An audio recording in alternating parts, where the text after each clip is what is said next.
We are wrestling. Olympic hero Kurt Angle, and you're listening to the We Are Wrestling Podcast. We Are Wrestling Podcast.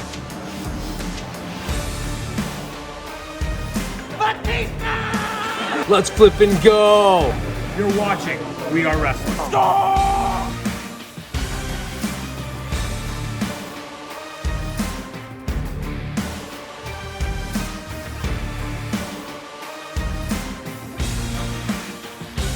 I'm the host with the most. You are by far the least intelligent. What is going on? We are Wrestling Maniacs. Ben here, one half of the We Are Wrestling podcast. We Are Wrestling Podcast. Make sure to subscribe, baby. We are wrestling. What is up? We are Wrestling Maniacs out there worldwide. I'm the host with the most, Mr. We Are Wrestling himself, the best one, Donnie, here with... What is going on? We are Wrestling Maniacs. It has been one half of the We Are Wrestling podcast. It is a interesting feeling knowing that we're at number 80, man. 80 fucking episodes. That's crazy. But before we get into all that crazy shit, in a very, very special session of this this very different version of the podcast, Don, take it away. That's right, man. We wanted to do something special for the We Are Wrestling Podcast 80. We're going to be bringing in the host of Wrestling with Heart, Stanley. We met him at the Wrestling Classic 3, and we've been wanting to do a collaboration with him. What he's doing in the wrestling community is pretty awesome. We want to shed some light on that. But before we dive into all that and some really cool wrestling topics this week, if you're not a We Are Wrestling Maniac yet already, and you're listening to the podcast, give us a 5-star review, not just any review, a best one review, and download the episode. But if you haven't checked out the We Are Wrestling YouTube channel yet already, and you're watching this over here, and you're not a part of the thousands of subscribers, we recommend you to hit that subscribe button now, turn on the post notifications. Videos be coming out of nowhere like an RKO, and of course you already know the grind is real. Yeah, boy. It's getting it's getting good, how's man. Your week been? My week has been very interesting. It's been full of its, ups and downs, but things are going, and I'm not going to talk on those things because I don't want them to, fall through from, bad juju and all that shit. But pretty decent week, pretty challenging week, but, tomorrow's another day, and today's a new day, and I'm trying to look at it very positively. So, what about yourself, my man? The power of positivity, man. It's a new day. Yes, it is. For me, man, I gotta say, it's been a pretty stressful week. Been trying to, get back into routine with a lot of things because obviously, last week, in the beginning of the week, I was out, not feeling good at all. So It's been kind of affecting me this week, playing catch up and stuff, but it's been, a pretty solid week, I'd say. Hell yeah, man. That's, like I said, it's not life if it isn't challenging in some way. And I'm learning to try to handle that differently, So we're keeping it real over here, man.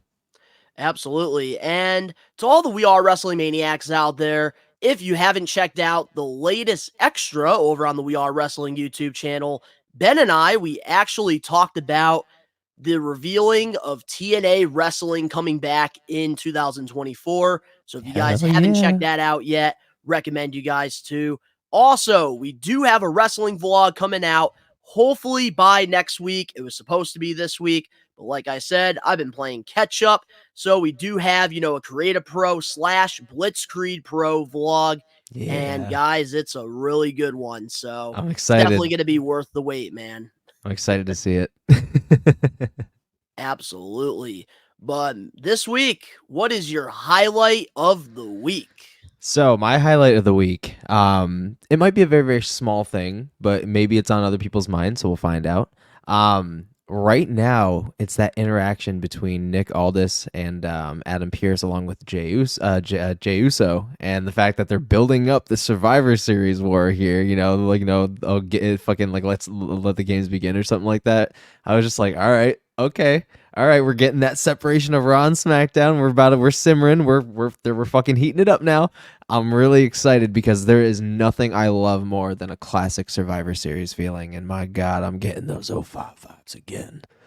It's nice. SmackDown versus Raw, man. I'm And so fucking hyped. you know something that I really like about it is it's so simple but so entertaining, which is why I love this whole Nick Aldis as the SmackDown general manager and Adam Yep. Pearce as the Raw GM. Because Mhm. like little segments like that, like because it made sense. Jimmy and Jay have been feuding, and then you have, Jimmy cost Jay the tag team championships. Jay tries to come on SmackDown to get his revenge on Jimmy. Then, you have this backstage thing. Love it, man. Bro, so while we're talking about this specific topic, let's quickly fantasy book real quick. Fantasy booking. So, yeah. What if not only is it going to be, a Raw and SmackDown thing, what if Adam Pearce and Nick Aldis have a quick little stint in the ring because they're both fucking wrestlers, one, and both have history in the NWA. So to see them just quickly do something, not a match, but just like something, I would like some love type that. of like altercation. Yeah, an altercation like where it's like, they're trying to separate shit. Nick Aldis or somebody or fucking Pierce smacks him, and then they actually start like legitimately fucking like hooking up and everything. Like I want to see some shit, Give me that. If you're making this Nostalgia City, give me that, and I guarantee Adam Pearce would fucking love that. So hell yeah, dude. And you get a little bit of tease of Nick Aldis. So I mean, let's go. And Nick Aldis didn't really retire from the ring. His last match, I believe, was in June at the TNA Slammiversary. It's a hype train right now that nobody asked for, but I'm here for it. Exactly. That's like what I'm saying, and I love this. Like bringing back general managers is one of the most brilliant things WWE has done. Yes, I'm so excited to see the return of like backstage in-office segments again, dude, because those made my day. Those were some of my favorite fucking moments, like seeing the backstage segments at fucking pay-per-views, like the Royal Rumble 05 when people were picking their fucking numbers and shit. Dude, is just fucking this is hilarious. how we know Triple H is back. If the Royal Rumble, we get them picking the balls. That's how you know Triple H is back. Dog, I need it. That was some of my favorite shit. But that's the thing that made, I think, the Attitude Era so prestigious was all the little things that they did, like the Hardcore Championship, man, the 24/7 rule. Hell, dude, it fucking was everything to me because one of my favorite segments, and again, I have to go back to the 05 Royal Rumble. Outside the arena. Dude, I love when they do shit, dude, all over the place. Dude, 05 Royal Rumble, one of my favorite backstage segments of all time. And I keep going back to this Royal Rumble because that whole fucking card was stacked, and the Rumble itself obviously had one of the fucking legendary finishes that will never ever happen again happened in that one. Let me guess, your favorite wrestler, Paul London, no, he got clotheslined and did 2 backflips. That shit was kind of fucking hilarious. That fucking cell should have fucking. I can't believe he got a lot of heat for that. That's crazy. That was beautifully done, beautifully sold. Made Snitsky look like $1 million. Besides the fucking point, before you get me sidetracked. Besides the point, one of my favorite segments was when Ric Flair was picking his number right after Eddie Guerrero did, and then as he's dapping him up and leaving, he stole his fucking number, and fucking Ric Flair got number fucking, I think it was number 30, and fucking Guerrero had 2, and I was fucking dying, bro. That was one of the best things ever, and I hope that happens again going forward under Triple H, man. So I'm really excited about. Speaking of 2005 Royal Rumble, I do gotta add something to this. One of my favorite segments during that Rumble, because they had so many iconic backstage segments. Yeah, man. Show. Big Show trying to fucking put his hand. I love when JBL escaped another WWE Championship match, and then it was, I believe, Teddy Long told him that he was gonna be stuck in a steel cage with the Big Show at No Way Out. Yeah, he got so pissed off. I do remember that. Yeah, that was great. But now, getting into my highlight of the week, it's got to be one of my favorite acts right now in AEW, Christian Cage absolutely bodying and burying the Nature Boy Ric Flair. Fucking cold-blooded, man. Christian Cage is on a whole nother level right now in AEW, and I am all for it. Oh my God, dude. That's fucking awesome. See, I would be way more hyped if Ric Flair wasn't already fucking everywhere, talking to fucking, dirt sheets, talking to fucking TMZ, fucking just being everywhere, talking hella shit about some matches other than praising his fucking daughter. Like, it's so hard to be hyped to see Ric Flair when he's never really left. Like, he's always been around, he's just popping up in AEW, which everybody kind of saw coming. But here's why, I got really excited about seeing Ric Flair in AEW, because there is a lot of history that goes, behind that due to, TNT and, TBS. All those years, at WCW. Ric Flair, was one of the headlines of, TBS with Sting. So I thought that was a really cool moment to see them to, catch up, especially now that Sting has already announced that he's going to be retiring. Yeah, and in, Sting 2024. looked like he didn't even fucking know Rick was there, bro. I think that was the whole point. I feel like Tony Khan probably didn't want to tell him and then hit him with the surprise. He was like, "Yeah, here's Flair just for you." Hey, I gotta say though, Nature Boy did look really good out there, good shape. For his age and for his conditions, really good shape. Diaper still fucking on fleek though. But guys, up next on the We Are Wrestling podcast, we have a special interview we're going to be doing with the host of Wrestling with Hearts, Stanley, and we'll be right back with more We Are Wrestling podcast number 80. What's crackin' everybody? WWE Hall of Famer, the Godfather here, and you're listening to, that's right, you are listening to We Are Wrestling Podcast. Check them out, man. Stay on that smoke train. Are you looking for wrestling content? Well, We Are Wrestling provides everything pro wrestling. The best one, Donnie, Gins, and the Load Rager Ben, are wrestling marks like you who love this sport. We Are Wrestling has it all when it comes to wrestling content. We have different podcasts, vlogs, reactions, full wrestling matches, live pay-per-view watch-alongs, interviews, predictions, and so much more. Only on We Are Wrestling. What are you waiting for? Subscribe and become a We Are Wrestling Maniac now. We're back, and today on, the We Are Wrestling podcast number 80, we have a special guest here. He is the host of Wrestling with Hearts, Stanley Karr. Say what's up to the We Are Wrestling Maniacs. How's it going, everyone? So glad to be here. Thank you for having me on and inviting me. Absolutely, man. No problem. It's a pleasure. We guys, so before, we dive into, Stanley, how he got into, the wrestling podcast world and how he got into this, thing that we call, wrestling, because everybody has their, stories. How we met Stanley, we actually met him at the Wrestling Classic 3. This was an event that, both, Wrestling with Hearts and We Are Wrestling were, proud vendors of. And I got to ask you, Stanley, with being a vendor at the Wrestling Classic, was that one of your first events? It was my first event, and it was a pretty interesting experience because I had been to some conventions in the past. Obviously, as a guest, it's quite different from being actually somebody that's working there, and it's kind of nice. You see all people from all walks of life come walk over to your booth, or just check out to see people like Kurt Angle or Devon Dudley or Alicia Fox have their stuff set up, and you get to meet the folks and network. Or it's a great way to meet other fans. I mean, that's probably the best way. Like, if you're ever looking into not just going to meet the wrestlers, but it's a great way to just, if you're looking to do like some kind of podcast or have some kind of following, it's a great way to network and meet people, get your product out there. So that's kind of what I was wanting to do with that convention. So it was an incredible experience. Awesome. And that's the thing, man.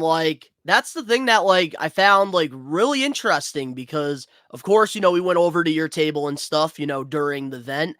And believe it or not, that was our very first, time, being a vendor at an event. And, it is, I got to, 100% agree with you, Stanley, because I've been to, different wrestling conventions throughout the years. Always as a fan, I still continue to do that. But, it was a total like different ball game as, a vendor. Getting to see, the tables getting set up, getting to actually talk to the professional wrestlers before, the fans were able to come in. It was definitely a really cool, eye-opening experience. It was, especially, I mean, there's people don't know, like, there's a lot of work that goes into setting up and getting ready for a convention. I know for me, getting pens made, stickers made, brochures, it takes a lot of work, a lot of money. You have to invest in it wisely and prepare stuff. But as long as the people come by to your booth and want to say hello, you got to find ways to network with them. So get them to come over. And so both of our products, our channels, our brands, I think it worked out. And I'm looking forward to what's next. And I'll tell you a little bit about that more later in the podcast. Ooh, excited. That's awesome. And I got to ask you, Ben, as well, because that was your very first wrestling convention. You never, went to one as a fan. No, see, like I've been to like other conventions. Like for example, back in 2017, I went to something called Walker Stalker Con because I'm a Walking Dead nerd. So like I as a guest and a very proud guest too, because again, I think it was like an $800 ticket my brother got for me, and it was like for my birthday. And like I was getting like escorted everywhere, and I was cutting lines. I had like it was a nuts experience, but to be a vendor, it's completely different grounds right there, and it's a little nerve wracking. Like I'm not gonna lie, I was like super nervous, and then we're sitting, where we're sitting. I think we had Lex Luger at the other end, which was like right between. He was like 2 tables from us. Yeah. 2 tables from us, and then we had Kurt Angle directly to our right, and I was just like, this is kind of crazy, and we like. It's a nuts experience. That's all I can really say. It's really nuts, and it's different being on the other side of the table, for sure. Mm-hmm. Absolutely. And everybody's super tight knit too. Like everybody is super nice. Like including just like wrestlers going to kind of talk to them and just kind of shoot. And they're just super nice. Like we sat around, I think Kurt for a little bit talking towards the end of the event, just shooting it for a little bit, and it was different. It's just a really different experience, but it's super giving in a lot of ways because, like Stanley said, networking, you get to meet some of the most passionate fans that love talking about this industry and could really, lend a voice into, a great conversation. So I'm definitely looking forward to the next one that we do as well. I'm definitely looking forward to it as well. And how far did you travel from, Springfield, Mass? Because you did travel quite a bit. Oh yeah. So I'm from Nashville. I'm from Nashville, Tennessee, and capital of music. Yeah, Music City, baby. Yeah. So we flew. Let's see, we flew on Friday, the 16th, because I believe it was on a Saturday. Correct? Yes. Yep. The event was on a Saturday. It was on a Saturday. We got in Friday night, and we arrived, I believe, at about 8:30, 9 o'clock to the convention center. It was a nice little place. Set up everything. Got to see all the merchandise being sold. Got to meet you guys. Got to meet some of the other vendors that were there. Just unbelievable. Yeah, and that's the thing, man. When you told us that you flew from Tennessee, that was absolutely mind-blowing. And to see especially with the low following that you do have with this passion project, I was very surprised, man. And just to see the dedication that you have and the passion for what you do, that's why it's an honor to have you on this podcast. Oh, absolutely, man. If we can shed any kind of positive light on it, man, we will. I appreciate it. Thank you very much. Hopefully something good will come out of this conversation. Absolutely, man. Absolutely. So what was your experience like with some of the talent and everything that was there as guests? Like, what was some of those interactions like for you? Well, I had met Kurt Angle before at Okay. Con. Very nice guy. One of the greatest wrestlers of all time. One of my favorites. Yep, Oh, yeah. Same here, man. Oh, yeah.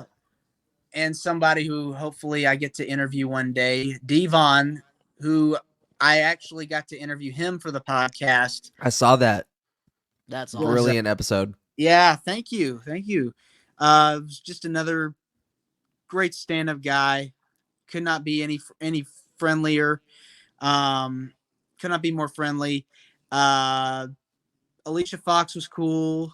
Oh yeah. Marty Jannetty. Oh, Teddy Long. Holla, holla, Holla, holla. holla. man. Holla holla, He player. gave me a fist bump as I was coming back from the bathroom, and I actually met him before at a show. Just one of the nicest guys in the world, man. That's awesome. I met him when I was a little kid at in Hyannis, Cape Cod at the Melanie tent. Like I would used to wait at before while the wrestlers would arrive and stuff, and he actually ended up taking a picture with me Oh, really? when I was a kid.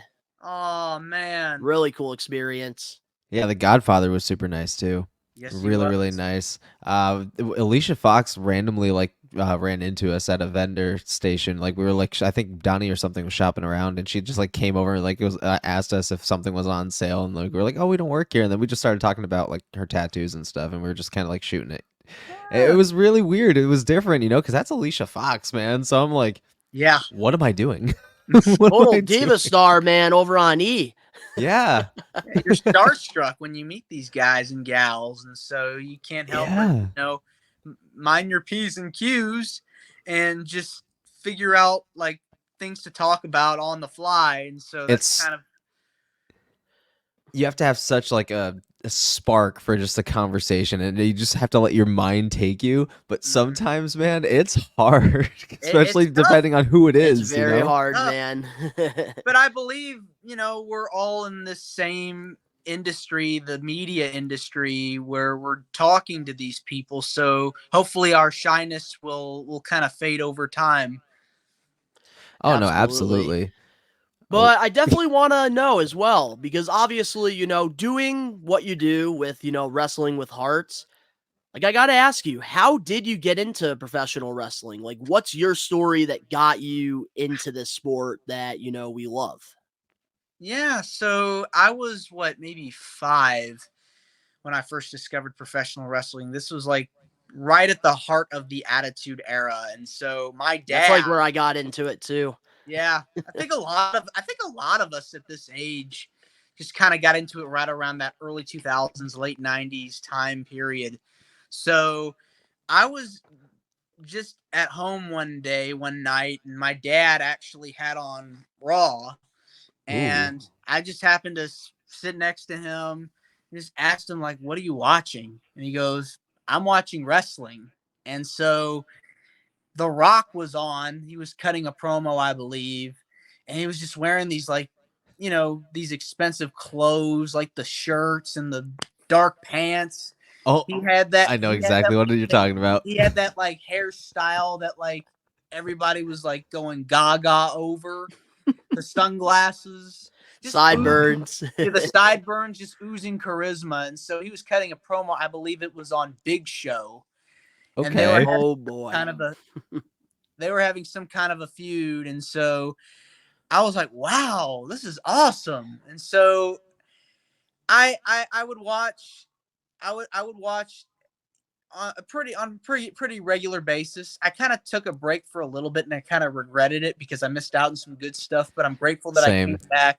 I came back around right at the time the Ruthless Aggression era really kicked into full force. Brock Lesnar had just left the company though, which was a shame because I had heard a lot about Brock Lesnar, and I wanted to see what he was doing. So this was right around the time John Cena started to rise as a top star. He was the U.S. champion. This was after WrestleMania that year, WrestleMania 20 in New York, Madison Square Garden. Yep, where he beat the Big Show. And man, I tell you, that roster was still stacked. It was crazy. I had to learn that there was a brand split because I was so used to just watching. Yeah, no kidding. Because I had remember watching Raw and watching SmackDown, the same program. You get to follow up on the storylines. I had to learn that there were 2 separate rosters. So I had you're wondering why you're missing chunks. Team Raw or Team SmackDown when you were a kid? SmackDown. I was the SmackDown kid all the way. Let's go. Yeah, Let's go, man. Well. I was Let's go. go. So now I will say though, the first live event I actually went to, that same year that I got back into wrestling was a Raw event. Yes, me Yeah, too. exactly. Yep, Oh same 05. here. Oh Same 05. here. My first live Yeah. event for like a WWE show was 2003, and it was a Monday Night Raw live event. Mine Okay. was 2005 August 1st, and it was a live Monday Night Raw event, furthering the story between Shawn Michaels and Hulk Hogan. Where he was on Larry King? Oh yeah. I was there. I was at Mohegan. Nice. I was there, man. All Yeah. right. So my first event was actually not a televised one. It was a live event. It was an outdoor show in a town called Frederick, Maryland. I was living in Maryland at the Ooh. time. Okay. And so I'll never forget this moment. Stacy Keibler was out cutting a promo, I believe, and Jonathan Coachman kind of interrupted her. This was like when they were doing the Diva Search stuff. Oh, So, yeah. I know what So- you're talking about. So I think like he said something that was disrespectful and just mean. And so Stacy like kicked him where the sun doesn't shine. And I remember they had intermission, and me being 9 years old, think back like this was 2004. They did, this was a live event. This was outdoors. They didn't have the Titantron set up and everything like that. So I took off from my parents. I went to the merch tables just to see what they had. And I saw this tent that was next door to the merch stand. And me just being this naive 9-year-old kid, just wanted to see what was in the tent. So I went over to the tent, not thinking that the wrestlers, that's where they were coming out from. And I took a peek. I see Stacy Keibler right in front of me, and Victoria's next to her, and Kane to my left. And Was Kane unmasked or masked? he was unmasked. So Stacy says Oh, hi. no. Stacy says hi. Victoria's waving hello, and Kane's just right in front of me, and he's going. And I said, "Hi, Kane," and I said, "Yank my shirt." Hi, That's, Kane. hi.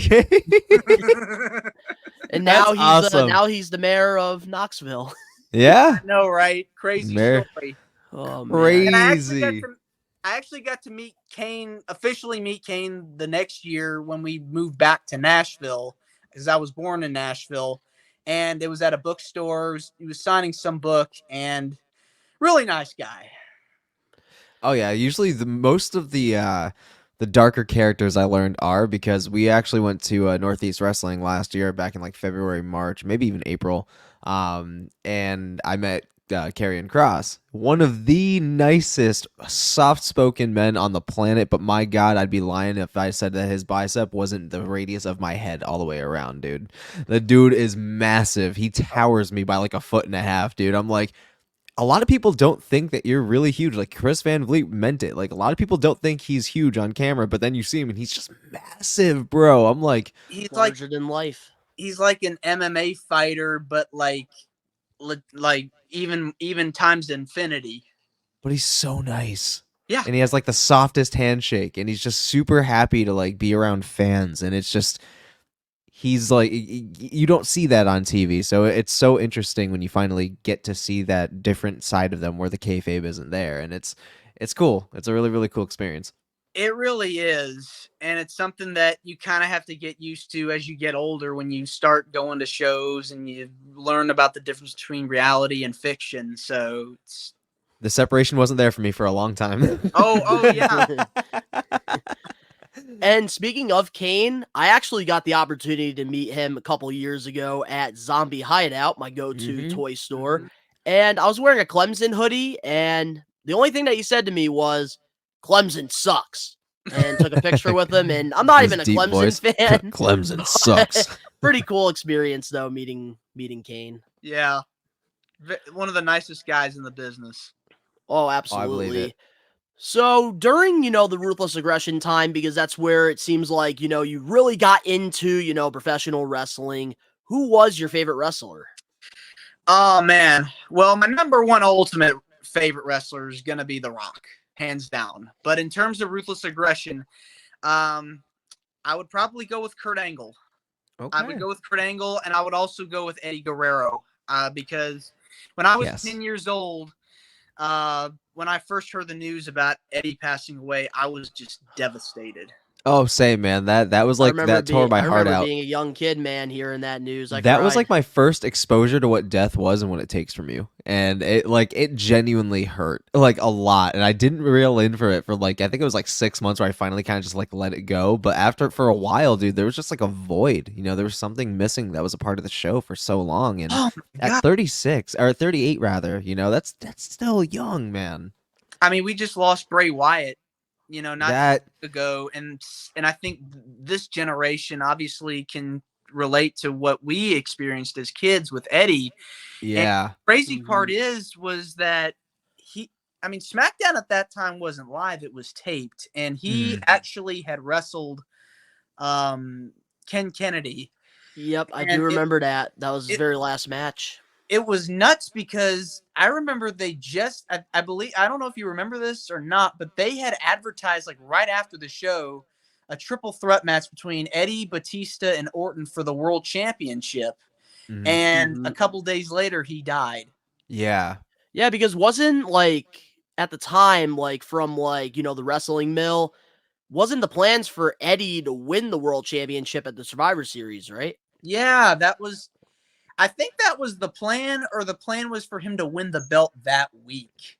And Batista, I believe, had just suffered an injury. I know he was going to take some time off a couple of months later anyway to get surgery on his triceps, but it's like that what if situation, because at 38 years old, man, that's young. And he was just, not only was he such a great wrestler, but he had all this charisma in him. And he was on fire at that point. He was getting a massive push. I remember, I believe he had just turned back babyface because he had that feud with Rey Mysterio. For Dominic. Yeah. Yeah. And the crazy part is that was so well done. The way it was from the beginning of the feud to the end of the feud. Even to this day, sometimes when I look at Dominic and the way he wrestles, the way he moves in the ring now, how he's seasoned, I'm just like, oh shit, maybe Eddie was right. Maybe Eddie was right. Because he just embodies Eddie's spirit, and he really keeps what could have been alive. And that's a big thing to say by, one of the wrestlers that is the most hated right now. But it's true. So good. He's so good now. It's incredible to see the progress he's made as a heel, because very few people today, in my opinion, can do their job really well and get booed and not, you don't hear one single cheer when you hear Dominic's name. The or have heat. him come out. That heat, man. He can't even talk in the mic. Everybody else is booing him way too loud. And I'm going to say this real quick because there's been some reports this week talking about, the whole WWE production team friggin' adding in the booze, this and that. The reason why we do not have that as a topic on this week's episode of the podcast is because it is 100% bullshit. Sorry for my language. I went to Raw in Hartford earlier this summer, and I could not hear Dom on that microphone. And I know for a fact. And I love how they addressed it on SmackDown. His microphone. And even on SmackDown, they addressed it. They're like, man, I thought they piped those boos in. They just could not hear him on that mic, man. I love it. What were you about to say, though, Stanley? I mean, he just gets so much booze from that crowd, man. It's electrifying. It's unbelievable. It really Music is. to my ears. Yeah. And it's like when Judgment Day breaks up, where do you put Dominic? I think he should go on a solo run. I think Rhea is good on her own, where she can be whatever role you want to put her in, as a babyface, as a heel. I think she's good to go solo. I think Dominic should just really take over as a top heel, without anybody by his side. I think he can do it. Oh, absolutely. Especially now that he's taking the whole physical side of it seriously, and we're actually starting to see him get toned out, starting to put on some weight in the good way. And I'm like, dude, And again, just how fluid and in tune with his ring awareness is. It's incredible. Like, he has gone so far, in terms of, how he performs. It's incredible. He's not green around the gills by any means anymore. Like, this kid knows what he's doing, and it's going to be really exciting to see where he is in the next 10 years. Like, I'm excited for him. Me too. Very excited. But now let's get into Wrestling with Hearts, your podcast that you have on your own, station. I want to know a little bit more about it. So what inspired you to create this podcast? So I think I'd always wanted to do some kind of wrestling podcast at some point, because coming from somebody that's in the radio business and has a radio background, I love to communicate and talk with other people, whether it is musicians or professional wrestlers. Yeah, And same. I had taken a podcasting class where I work over at a community college in the greater Nashville area, and I came up with an idea to do a wrestling podcast, but not your typical wrestling podcast. There's a lot of wrestling podcasts out there that you hear about their careers, which we tend to do on our show as well, but really focus on things that you don't really get to hear about that much, like the service work that they do for other people, or charity, or volunteering. And I wanted to highlight that and spread some positivity, because I think the wrestling world could use some of that. That's an understatement, man. Yeah, it could definitely Because that's use the some thing that positivity. that's the thing I got to say that I really respect about that podcast, is that you do shed light on, the positive side of pro wrestling. Because I feel like a lot of, wrestling podcasts out there, when they do these interviews with, these professional wrestlers, they want to get, the most clicks. They want to get, backstage drama. And especially in a society that is, filled with toxicity, I really like that, you're really shedding light on the good, on the positive. Thank you. Thank you. So we do talk about the careers of these athletes, because it's a wrestling podcast. You want to talk about some of their in-ring work or Yeah. time in the Of business. course. But to highlight some of these people and the work that they've done for other organizations, whether it's for Make-A-Wish or St. Jude, any stories that they want to share about that, things that they've done in their communities, just sheds a light. And it's good to have an outlet to talk about that, because so many people, like a John Cena or a Titus O'Neil, they're My going out God. and like they're being charitable. They're trying to make a difference in people's lives. And so that's kind of something I wanted to highlight with my show. And I'm now into year 2, just working out the kinks and everything. We're on YouTube, and we'll talk about the platforms that we're on later on. But year 2, I'm just trying to figure out how to, as we all are, trying to make some money with it. And who knows, I'd like to get this on radio somehow. That'd be great, man. That That would be almost awesome. like a that'd be awesome to get like on like a serious radio, 100%. Because I think like Howard Stern, he set the Sirius studios, I believe, or something like that. Oh, And, like, yeah. a lot of his stuff is like live as well, like on the go on the radio as well. So Yeah. it's legendary. Yeah, that would be pretty sweet, honestly. Yeah. That'd be pretty sweet I mean, thank you. It's a different take on the business, for and sure. something you don't really think about when you think of professional wrestling. So yeah, I'd like to, there's a lot you can do with this. I'd like to make this more than just a typical podcast. And that's like how it is, even with, our thing, the We Are Wrestling podcast. Like we love, making wrestling content. We do it all around. We have, our regular podcast, which, new episodes do come out every Saturday on the YouTube channel and, Apple Podcast and Spotify and all, wherever you get your podcast. And we also like to do, our live watch alongs, our wrestling vlogs. And we love to, do predictions and fantasy booking. And, at the end of the day, we're all professional wrestling fans. And with the We Are Wrestling, channel, that's pretty much like what our goal is to pretty much, give the fans, a perspective from, where they sit. Because at the end of the day, that's, what we love. Absolutely. You just have to find something you enjoy and try to make the most out of it when you're talking about this, and have an outlet where you can share stories, you can talk about the latest news, and Yes. great to have that medium. So keep on trucking, keep on pushing forward. Absolutely. Absolutely. But That's the second time, bro. I know. So, with, the Wrestling with Hearts, I do got to ask as well. You've had, plenty of, wrestlers, throughout your time on, this podcast. What's one of the stories that really stand out to you? Yes, so I interviewed a young woman who was just getting in the business, was training with a couple people you might know, Funaki Ooh, and Funaki. Number one. number one announcer, Funaki, and Rikishi.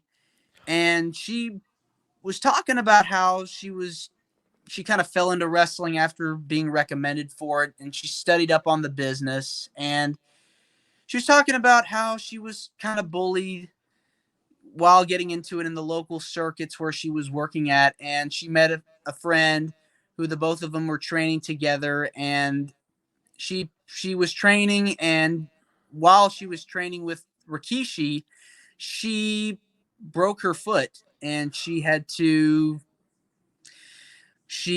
wrestle for a while, for a long time. And she's now starting to get back into it again. I believe she got surgery recently, and she was just telling me stories like she was homeless for a while and living in cars, and it was just it was painful. So for her to be able to get back on her feet and do what she loves to do is just, it really touched my heart. That's inspiring, man. That is Yeah. really inspiring. Yeah, Yeah, being thank able you. to overcome any kind of hurdle like that, and just for the sake of really feeling like that this is something that you could be really good at, and it could be a saving grace, even just spiritually. To overcome things like that while also being injured, living in a car, like that's got to be emotionally and like mentally damaging as well. So to be able to get past that, that is, for lack of better terms, that's warrior shit. That really is. And yeah, stories like that are definitely inspiring, and it really makes you look at things in a different perspective. It does. I mean, she had mentioned to me that when she had told Rikishi that she couldn't do it anymore, he stopped his entire class, and he basically complimented her, called her a true professional wrestler. And so Yes. being able Biggest to, compliment in this business. oh, no question about it. And the fact that she's able to do it now and starting to get back into it again, it is heartwarming to hear that she's able to find her passion, pursue her That passion. that's awesome, honestly. And with Wrestling with Hearts, I also want to know as well, like with with this project, if there's anybody that you would love to have on your podcast, if you could fantasy book, like if you had one phone call you could make and they Money's have not to an pick up issue. that phone, who would you want on that podcast? All right, so my number one go-to, I'd probably say Mick Foley. Oh, hell yeah. Hell yeah, man. And that is actually, I feel like, super manageable. I feel like that could definitely be obtainable. Like, yeah, I feel like he would be down for something like that. So, yeah, I think that would be really great. And I don't know if you've watched the show Hot Ones on YouTube or like on his episode of Hot Ones where they eat chicken wings and they kind of like talk about the Yeah. history of their careers and all that stuff. It's a brilliant episode. So if that's something that you really want to do, definitely check that interview out because I it is will. actually really great, man. And Mick Foley is always exciting. We all have a Mick Foley story. So Yeah, I got to meet him at a convention as well in Nashville when SummerSlam came to the area about a year ago last year. It was at the Okay. fairgrounds, and I actually had him sign. Do you remember he wrote children's books, Christmas Chaos? yes, Yes, I do. Okay, so I had him sign a copy of that, and I actually got it autographed not only by him but by Jerry Lawler as well. A few weeks later at a show I went to in Tennessee, Hey, me and the king share a birthday. Oh, cool, man. That's awesome. Yeah. But yeah, no, with that, man, that's amazing. I feel like Mick Foley, has done so much for this business, and he's like one of the most positive, one of those very laid back type of wrestlers who has really given like so much to this business, and he's pretty much given even more to the business now that he's tied the boots up. Oh no, Mhm. yeah, he's done all kinds of charity work and all kinds of stuff for women, and you name it, he's done it. That would be really cool if you ever got Mick Foley on your podcast, man. Yeah, That'd be awesome. Sky's the limit, man. sky's the limit. Just got to keep working at it. Absolutely. But Stanley, I do got to ask, do you have any more time left to, talk about some wrestling stuff with us? Yeah, man, let's do it. Alrighty, so with that being said, guys, we'll be right back with more We Are Wrestling Podcast, episode 80. Hey, this is your Olympic hero, Kurt Angle, and you're listening to the We Are Wrestling Podcast. Oh, it's true. It's damn true. Collecting has always had a special place in my heart, going all the way back to when I was a kid. I remember my parents taking me to Toys R Us and waking up on Christmas morning to a bunch of new action figures. I had bins filled with thousands of rare WWE, WCW, ECW, and TNA figures through the years until, unfortunately, I ended up selling my whole childhood without knowing the true value of my collection. 2 years after I made that horrible decision, the pandemic hit, and I realized there was a part of me that felt missing, and that was collecting. My whole life, I've loved collecting wrestling figures, wrestling memorabilia, classic video games, Nickelodeon stuff, sneakers, Funko Pops, and even Angry Birds. As time went by, I decided I wanted to get back into collecting, except this time, document it and rebuild my collection over on Best One Donnie. So, if you want to go back into time and relive my nostalgic memories, subscribe now. We're back, and every week on the We Are Wrestling Podcast, we do this thing called Comment of the Week. And if you want to get your comment featured on a future episode of the We Are Wrestling Podcast, all you have to do is comment on any We Are Wrestling YouTube video over on our channel. And this week, the comment of the week is from Roger Pace 3749, and he commented on our latest extra about, TNA wrestling coming back. And he said this: "Too many negative people saying this was a bad idea just because of bad times during Dixie Carter and Jeff Jarrett. But that's the past, and this is a new journey and legacy. I say just give them a chance." Absolutely, man. TNA, again, we covered it in the extra. It's a prolific thing. A lot of great history came out from it, and I'm really, really, really excited.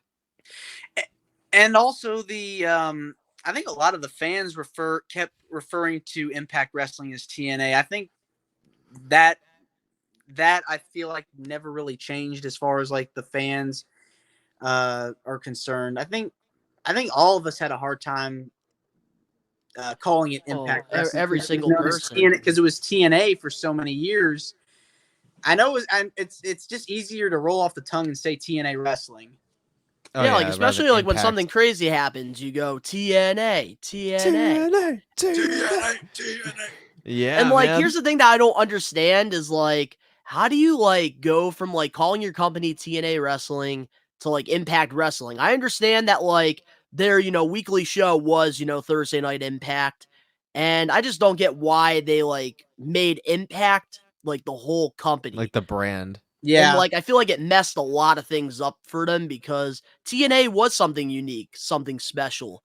And honestly, like with this rebuild, with Impact Wrestling, Scott D'Amore has done a fantastic job. And if there's anybody that I'm gonna trust with this new TNA Wrestling in 2024, it's him. Yeah, I mean, they've got the talent from the men's roster to the women's roster. I think they've got a pretty good women's division.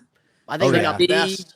Trinity and Mickey James put on a heck of a match the other night. So They did. I saw it. They did. It was Yeah. nuts, and they just need a better TV deal, man. And, Yeah. you know, it's Yeah. Access TV is mostly for concerts and music.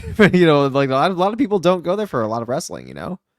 yeah, I mean AEW definitely kind of taken that spot as like that solid number 2 with Yeah. the TBS and TNT deals, which I'm hoping they renew those because I think that they're doing some really amazing stuff over there.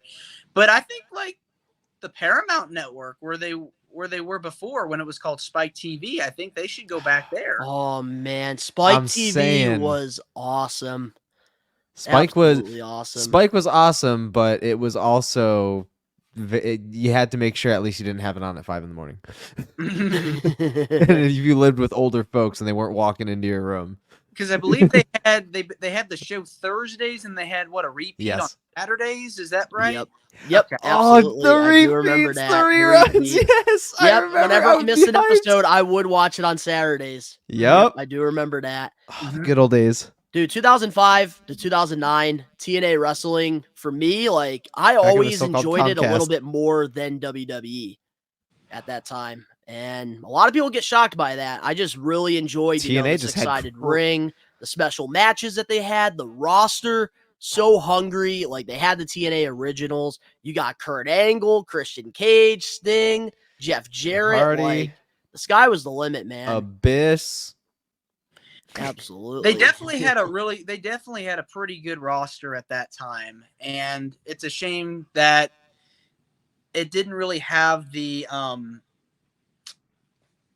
promotion and marketing behind it that I feel like Yeah. it's gotten. Yeah.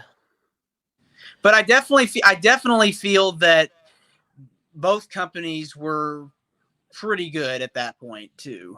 Oh yeah. Oh, I dude, do like- agree with you 100% on that. Oh, around that time, wrestling was still thriving. He was still But- thriving. We're 'Cause you- getting back there. You had so much star power, like Mm-hmm. it was unbelievable. Absolutely. But congratulations to @RogerPace3749 on the comment of the week.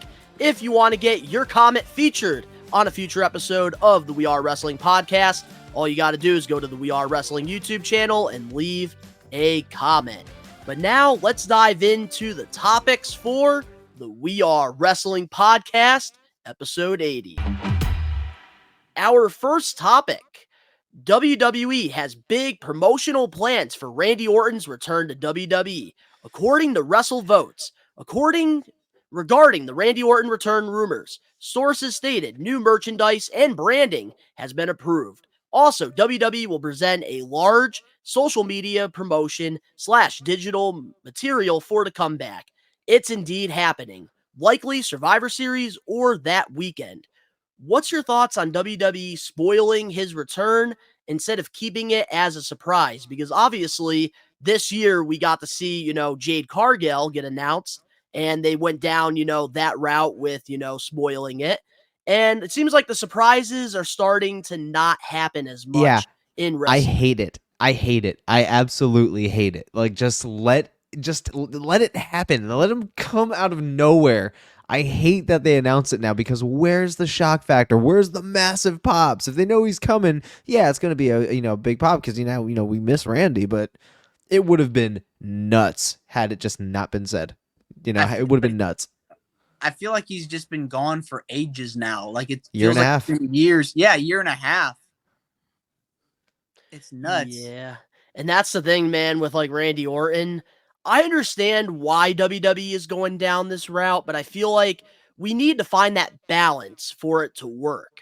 Because I think especially in 2023, like everything's spoiled. Dave Meltzer, all of Ratings these, hungry. wrestling, journalists out here and dirt sheets. Good They old know Vince Russo. everything, so it's very hard to keep things, under the radar. And of course, we did see that video leak at the Performance Center of Randy, walking in and then He's going, like, he just starts dying. He just starts laughing, man. I get it, but at the same time, I'm like, it would have been so nuts. It would have been nuts. Like, I even got Yeah. mad when they spoiled Batista's return back in 06. Oh yeah. I was pissed. I'll say I was this. pissed. That was one of the worst decisions that they did was 2014 with Batista's return. Yeah.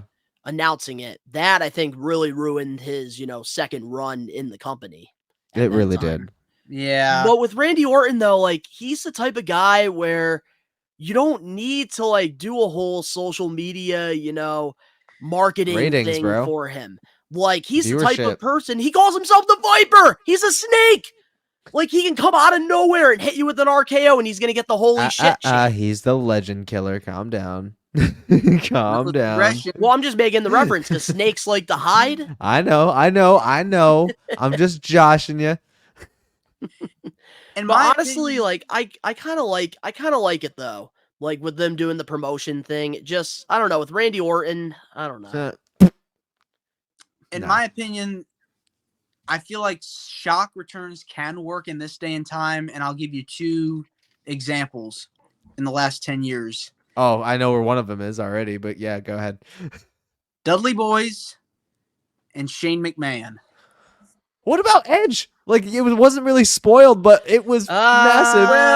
No, That I'm was- sorry, man. I mean, he Dirt had to sheets, they defend kinda himself, spoiled. but yeah, I was like, he had to defend himself, but yeah, I mean, I guess so, yeah. Shane McMahon, well, we just had an Nobody's- episode. Nobody saw that return coming at all. I don't think I even saw that. I had this sneaking suspicion when they did that. I think it was like a ceremony they did in the ring where Vince Yeah. and Stephanie were out in the Oh, ring, yeah, with the And I was- authority, right? something like that. Yeah. Yeah. And I was like, how cool would it be to see Shane McMahon just pop up and like 2 seconds later his music hits? Here comes the money. But that was something that was really left, like, under the radar. And he was in massive shape too, dude. Dude was in massive shape. I'm like, Shane? And like, did you see the looks on Vince and Stephanie's faces when he came out? I was Yeah. like, that is priceless. The Hardy Boys at WrestleMania also is a pretty honorable mention. Like, yeah, that almost got spoiled, but nobody saw that shit coming. Like, it was just like a what if, But no, that was massive. Yeah, and it's like very hard because I know even with, Johnny Wrestling, he was actually able to keep it, low key as well. And he got that massive pop in, his hometown as well. Carrying So Cross I think too, it can recently. work in 2023. It just depends. But with WWE having that big, social media marketing, I think that they're looking at it from the business side of it, doing this. And Because a viewership. lot of people, they're trying to get them back into wrestling Mhm. because we could all say Working. after the Thunderdome era and, the whole pandemic, a lot of us really fell back in love with pro wrestling. Oh, no question. Like that was Oh, like, yeah. during COVID, like I was just watching every single episode of Raw and SmackDown that I could. I couldn't miss an episode because that was like the one thing I was looking forward to. And all that's the week. thing, like during this time, it really brought a lot of people back. And especially with, competition always brings out the best in everybody. And I feel like WWE having that big, social media marketing, when they announce Randy Orton all over ESPN, this and that, I think it's going to draw some people to come back and say, let me see like what, Randy Orton's up to. And then they're going to watch the episode and then they're going to see how good WWE is striving right now. Mhm. And it's going to bring people back down this rabbit hole that we're stuck in and we're not coming out. Oh yeah, Now, dude. I will- I'm in way too deep. now I We have will our own ask you both- podcast, man. Oh, we're real deep. Now I will ask you both this. Now I don't know if this is true or if this is going to happen or not, but there are rumors that CM Punk might resign with the company and will return at Survivor Series. I think the whole thing that they're doing, like, I believe that he was at Impact. However, Was I confirmed. think he is going to be coming back in Chicago. I'm one of those believers that think that the whole them denying him was a fucking work. Oh, sorry. I think it's a work, 100%. I do think that, Randy Orton and CM Punk, that's going to be massive. That's going to be freaking huge. But at the same time, as great as he is a professional wrestler, he is way too toxic for any locker room at this point. So his credibility is shot. Like he should have stopped at All Out and just came back a reformed man. Just Yeah, there's a lot. There's a lot I could say, but yeah. And I've already said, my thoughts on this a lot, so I will try to keep one short and sweet just to answer the question. I think it is a real possibility that CM Punk does show up in WWE, not at Survivor Series, but maybe in 2024. But I think what's best for CM Punk is, signing that deal with TNA Wrestling for maybe like 1 year and, really get them on the map, like fill up those arenas, let people, go back down that rabbit hole. And, even with a guy like CM Punk, I guarantee you they can get a solid TV deal with that. And Oh, no that would question. really help the rebuild. Plus, Ace Steel, man, is now a part of it, which, that is our main event topic that we will be diving into, towards the end of the podcast. But honestly, it is a real possibility. I could definitely see it. Oh yeah. But now, with that being said, let's move on to the next topic for this week's episode of the podcast. Will Ospreay is open to WWE. While speaking with Metro UK, he was asked about his future in pro wrestling since he becomes a free agent in early 2024 and said this: "Although we've spent so much money on our new kitchen, we are open to the idea of relocating to the United States. It's on the table. That's all I could really say," he added.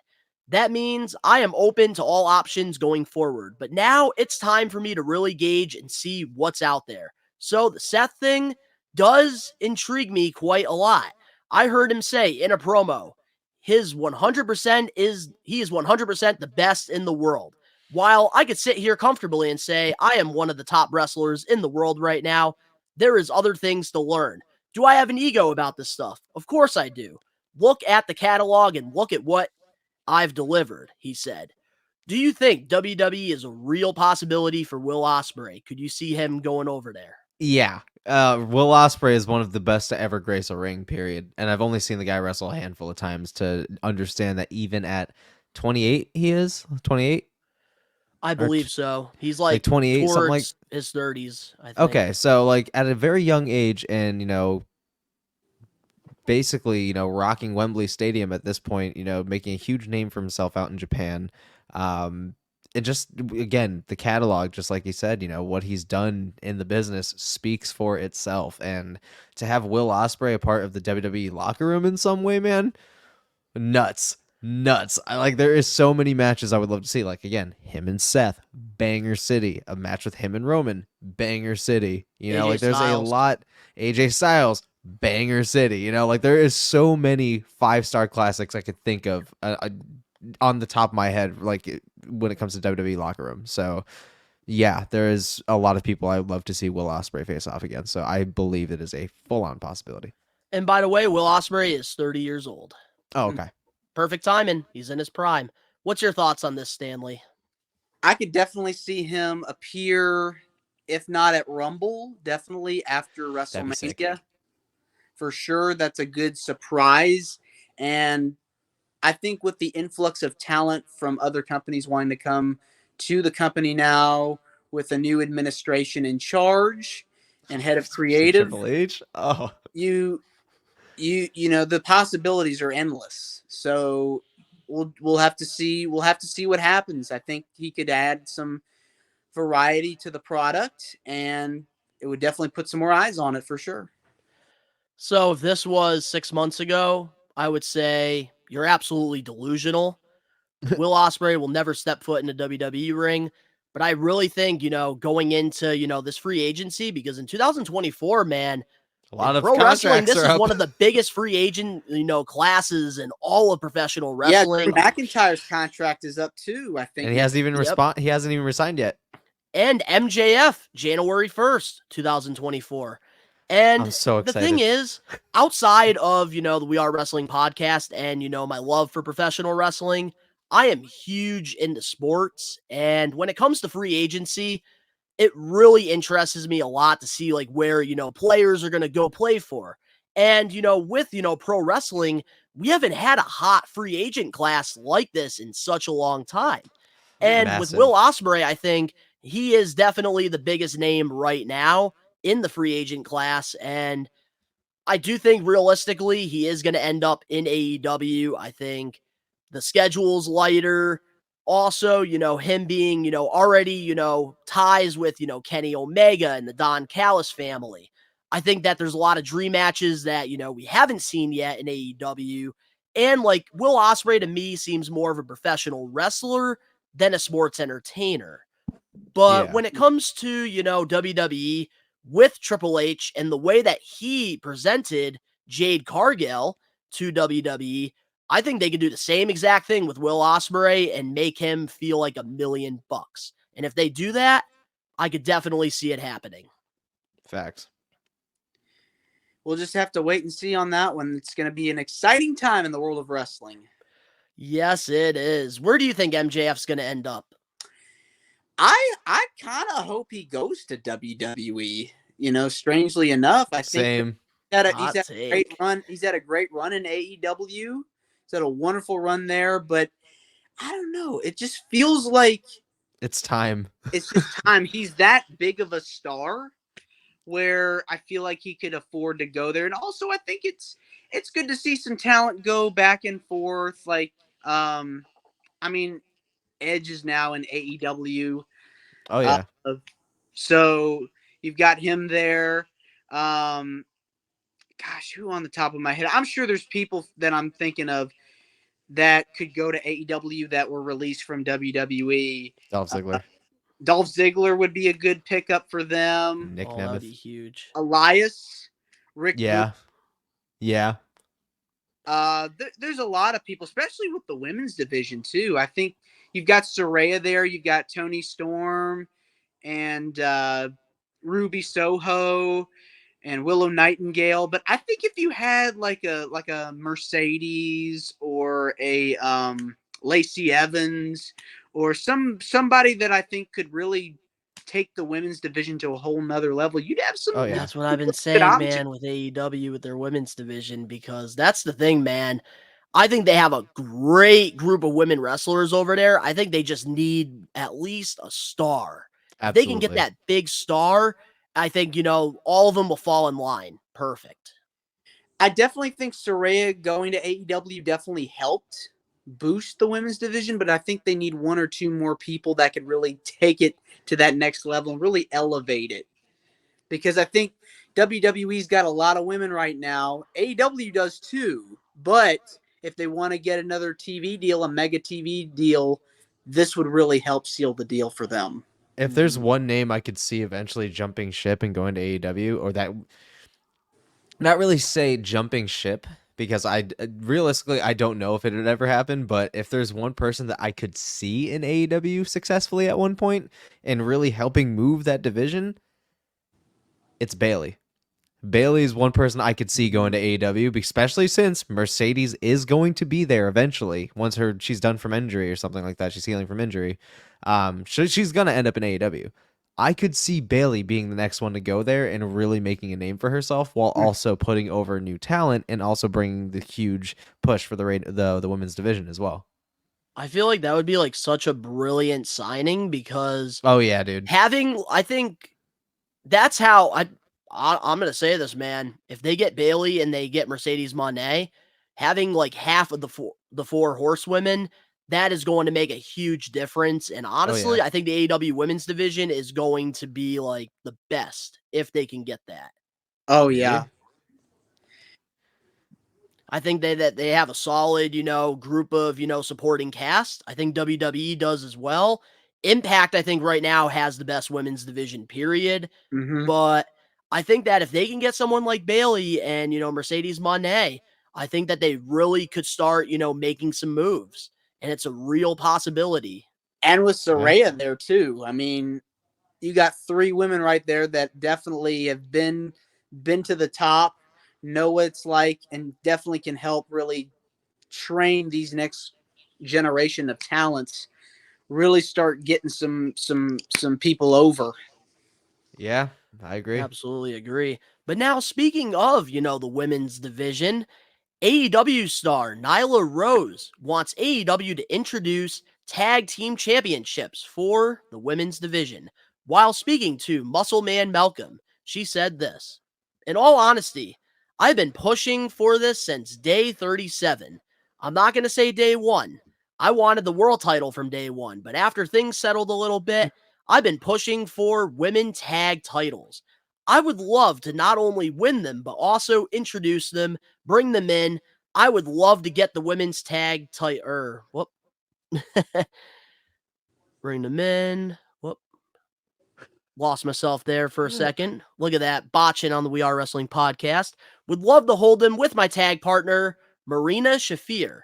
Do that, and then I could be an actual Grand Slam champion. Would you like to see tag team championships in the AEW women's division? I think that's a no-brainer. I think it's a little silly that you made trios championships before women tag team championships. That's again another Tony Khan botch in the world of developing a wrestling promotion. But it's not too late. So I think it's a brilliant idea. I think that they could really benefit for another title, especially with how large the women's division in AEW already is. And it gives, a little bit of power, especially if you have somebody that's on, say Collision win it. They are, to me, are apt to have like some kind of passport to every single show. So you get to have like people that aren't really on TV win those titles, and then they're on Dynamite on Wednesday, and they're getting more face time. They're getting to see how the crowd reacts, seeing how it behaves on the show, and that speaks for itself right there. So I feel like, that's a brilliant idea. No brainer. You hit the nail on the head. I think the women's roster in AEW is stacked to the brim. And with all these different shows around, it's good to have another set of titles that gives something for the ladies to fight for and motivates them to really become top stars in the company. WWE, they've got a tag scene as well. Unfortunately, it's suffered some hurdles as of late. People getting hurt, and a few people have said it's a cursed division. Yeah, it's crazy. I know. I do love what Chelsea Green's done with the titles, though. Oh, yeah. Dude, she is probably one of the most entertaining parts of Raw. Definitely one of the best signings I think the company's made in the last few years. Oh yeah, man. As far as the women are concerned, she's killing it, knocking it out of the park every time. So for her to have this title run is well deserved. You know what's funny? Like that I find so hilarious? All of these Triple H guys and girls, all they do is just text Triple H. Can I have my job back in WWE? Like, yeah, and Triple H says, sure, come to Raw or come to SmackDown. See you on Friday. I love how simple it is. But I do got to say this. I see where you're coming from. I, totally think that we should get women tag team championships. But I don't think the women's division in AEW is stacked enough yet to get those titles. And if we do introduce the tag titles to, the women's division, what I need AEW to do first is get rid of all these Ring of Honor championships and separate Ring of Honor from AEW. I need a dummy button. I need a good old Eli Drake dummy button, just so I can hit it every time you have a clashing right now. Right now, bud. Here's the thing, though. With AEW, you've got like 3 shows right now. And with those 3 shows, you've got so many people just like coming through each program. And I think they could benefit from having a brand split, which is, I think they can. I agree. What they were trying to do with Collision with Punk, but with Adam Copeland there, he could be the front and center of that show and just have a separate roster with different people. And I think it could work, honestly, because they have the talent to do it. Like, they're signing people left and right, whether you're a woman or a man. And so why not give more opportunities? And from there, you can build a division and give the ladies something to fight for. It's unfortunate because I think that would help the women's division out a lot. Yeah, if and they Tony did a brand split. Bro, Tony Khan, this is what I'm talking about. He's collecting wrestlers like action figures. Exhibit A in the background of Homeboy's back. Like, that's literally what Tony's doing it. He's collecting people so they don't go anywhere. So when the time comes that he has a bright idea, he has them in his arsenal. And that's not making anybody happy at the end of the day. And this is where I'm talking about. You have a stacked roster, get some titles. Yeah, we need to get rid of, I think the biggest issue with TK, man, is 2 things. The first one, he just needs to just, stay on the sidelines, stop, featuring yourself in everything. Who cares? Keep investing, keep writing the shows, stay low key. And then the second thing, we need to separate Ring of Honor and AEW because I feel like having, all of these Ring of Honor championships on Dynamite, Rampage, and, Collision, I feel like you're like really taking away from AEW. Save the Ring of Honor titles for their show on Honor Plus if people want to pay, $10. I know I'm not paying $10 for it. But moving on now to our next topic here. The Nature Boy Ric Flair appeared on AEW Dynamite this past Wednesday as TK's gift to Sting.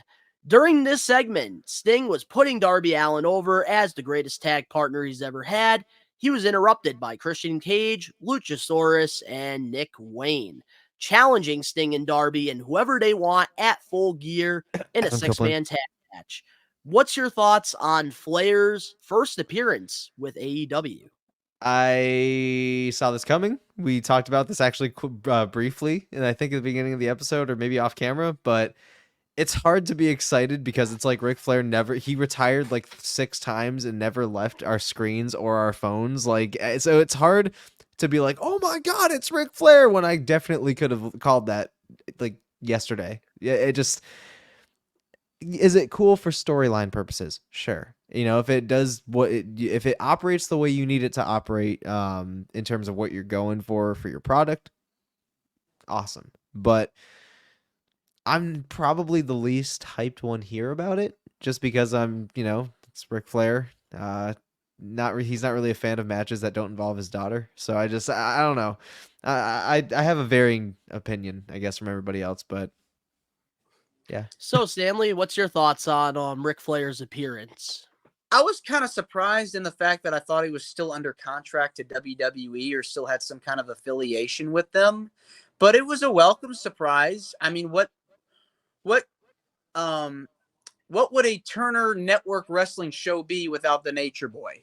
It wouldn't be a Turner Network wrestling show without Ric Flair on there. So come on, for the nostalgia alone, I was pretty excited about it. As far as him wrestling, though, I think Flair's done enough. I think he's had a heck of a career, a wonderful career. He actually wrestled his most recent final match here in Nashville at the Fairgrounds in a tag match. So I think he's done everything that he could do. So I wouldn't mind him managing someone, coming back to be a manager. But I think that, he's done everything he can as a wrestler. Yeah. I do totally agree with that. I think that this was, a nice surprise because obviously, like, everything we've seen with Ric Flair, the last, few years has been, bad, headlines and, his daughter, putting her over and stuff, and, his horrible last match that he had. But very smart and very marketable, though. Made a lot of money doing that. And got the whole, wrestling world together, including, AEW, WWE, and just legends all over the world. I will give him credit for that, but I feel like his time, in the ring, it's over. He's had one legendary career. He should have ended it with Shawn Michaels. That was the perfect retirement. But honestly, for him appearing, I think that this is a great move for, the WCW nostalgia, for, TBS and TNT. Just seeing him and Sting in that ring, because remember, they were the last match on, Nitro ever in that company's history. So I feel like, that this was a really cool heart, warming moment because, with Sting and Ric Flair, they talk highly of each other, outside the ring, and they're very close. And I think that this was a genuine surprise. Sting did not expect, to see Ric Flair. And I'm kind of excited to see what they do, but I hope Full Gear Ric Flair is not that mystery partner in the match. No, it's gonna be Adam Copeland. Yeah, it's gonna be. Yeah, it's gotta be Adam. But I got it. Like, the best part about the Ric Flair thing, in my opinion, was the Christian Cage thing, which I did put over as my highlight of the week. The drip's mine. I feel Christian Cage has definitely done some of his best work outside of WWE in AEW. This is his best period. I think he's got a personality like that I've never seen before. It's awesome, really. Oh man, it's great. Dude, the work that he's doing right now is amazing, and I loved his TNA run as Christian Cage, when he first left WWE in '05. But what he's doing right now is just in 2023 to get the heat that he's getting. You can't. You The can't so shit good. that he's saying.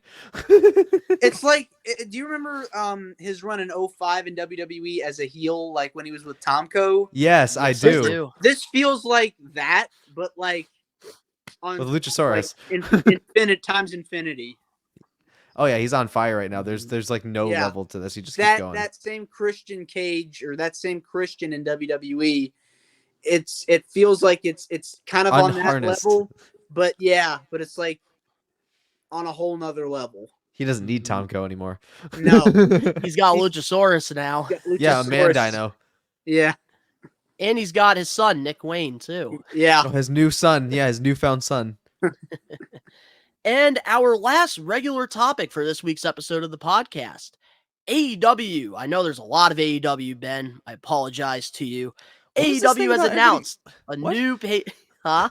So what is this thing about me hating AEW, dude? I've been chilling this whole time. I know in this episode, but a lot of the times when we have AEW stuff, it does Hey. grind your gears. Hey, that was a long time ago, man. All right, I'm a more cultured man now.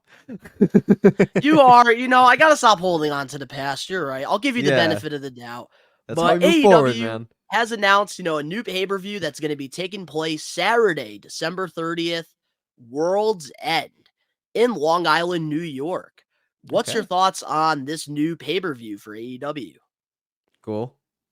Like they're stacking up on another pay-per-view, I guess. I mean, it's another place to have another pay-per-view rather than every 3 months, they're going to have like one of like a little special minor pay-per-view, one of those sub pay-per-views, not like the big 5, but one of those.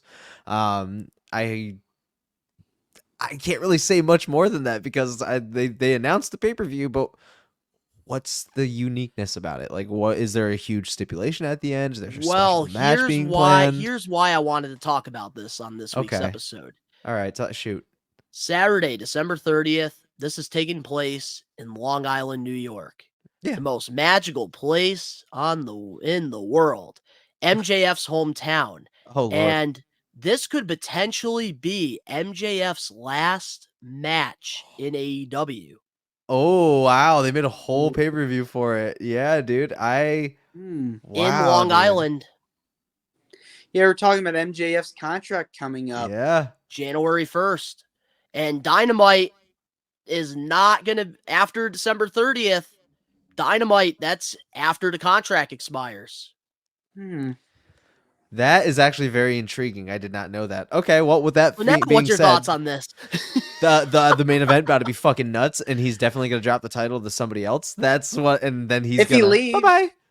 Yeah, so I'm saying if he loses the title, you have your answer right there. So it's Yeah. gonna be massive. So if he drops the title, he's gone. He has it still, he signed an extension or another few years. So I'm really excited about that now. So yeah, I'm stoked. What's It's your kind of- thoughts on this, Stanley? It's kind of a matter of will he, won't he sort of Yeah. thing. Definitely in terms of the pay-per-view, great exposure for the company, obviously with the branding and everything like that. Got to get your product out there as much as possible. But yeah, this is like one of those things where if MJF loses, he's gone. If he retains, he's going to stick around. It's kind of like one of those like negotiating tactics to kind of keep him in the fold. Yeah. If it's going to be in his hometown. So maybe this could lead him to staying to get that hometown win. But if not, he's had a great run there. Phenomenal. He's And made he's- some of the most memorable moments. Yeah, he's had great moments there, faced a lot of people there, legends, originals.